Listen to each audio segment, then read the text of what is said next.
As a young child, I used to spend a lot of time on my own, and I was just kind of always using my hands, and always had a pair of scissors and glue if I could, or otherwise I'd just be ripping up paper, and it was just a really nice way to kind of escape, and something that I actually focused on.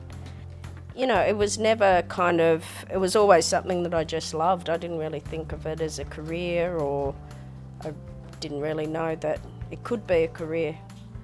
Yeah, I went to the National Art School in it was 1990, and that was a incredible experience, and lots of amazing artists that were actually teachers.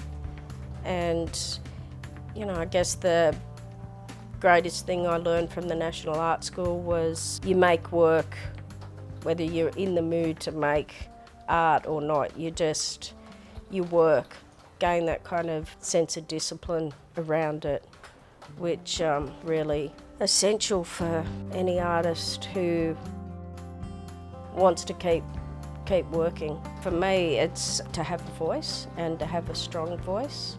For years in my youth, I was a real rebel, and most of the time it was I didn't have a clue quite what I was fighting about, but I knew that there was something to fight for. Having a voice and being able to protest in the safety of your own home, where you've got plenty of time to kind of consider the statement that you're putting out there, and it's not rushed, it's measured, and it has years of making art behind it. For me, it's a great way, and I know it's a great way for many other artists to have a voice, a strong voice. I had always kind of been good at a bit of a bowerbird and finding different things on the street, and when I started to go to the local tip, the work just kind of naturally evolved. Originally, it started off at art school when I was so passionate and working so much, couldn't afford the paint. I started picking up different papers off the street, and especially posters ripped down from bands and stuff. So I was using found objects then. So I'd always used found objects, and then in my paintings I started to use a lot of fabrics. So again, I was kind of using found objects. So it was a natural progression really, but I think the more sculptural and the wackier the objects I was using, I found a greater sense of freedom. Like, my paintings are quite tight, really structured, and when you're using kind of random bits of waste, I found a real playfulness in the work started to come through. So it's really nice to use, have different languages to use it. It's almost like having different conversations in the studio.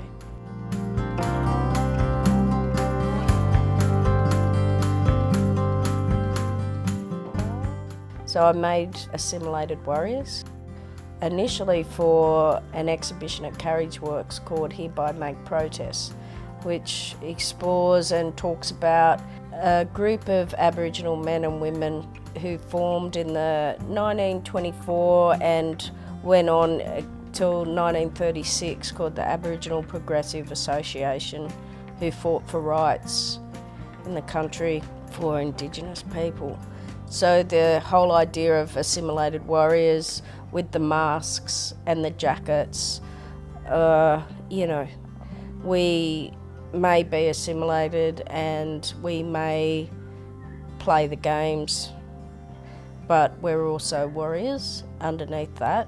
And particularly with the work with the jackets and the feathers, it's the coming together of two cultures. So trying to bring bits of objects in that were a part of their lives. Well, for a start, I think it'd be very difficult for any Indigenous Australian not to want to be involved with anything under the title Defying Empire. It's especially for an artist, sounds like a bit of a war cry, really. Just sums up our very existence. And, you know, most of what we do by creating our work is by, you know, validating who we are, where the empire's always denied it.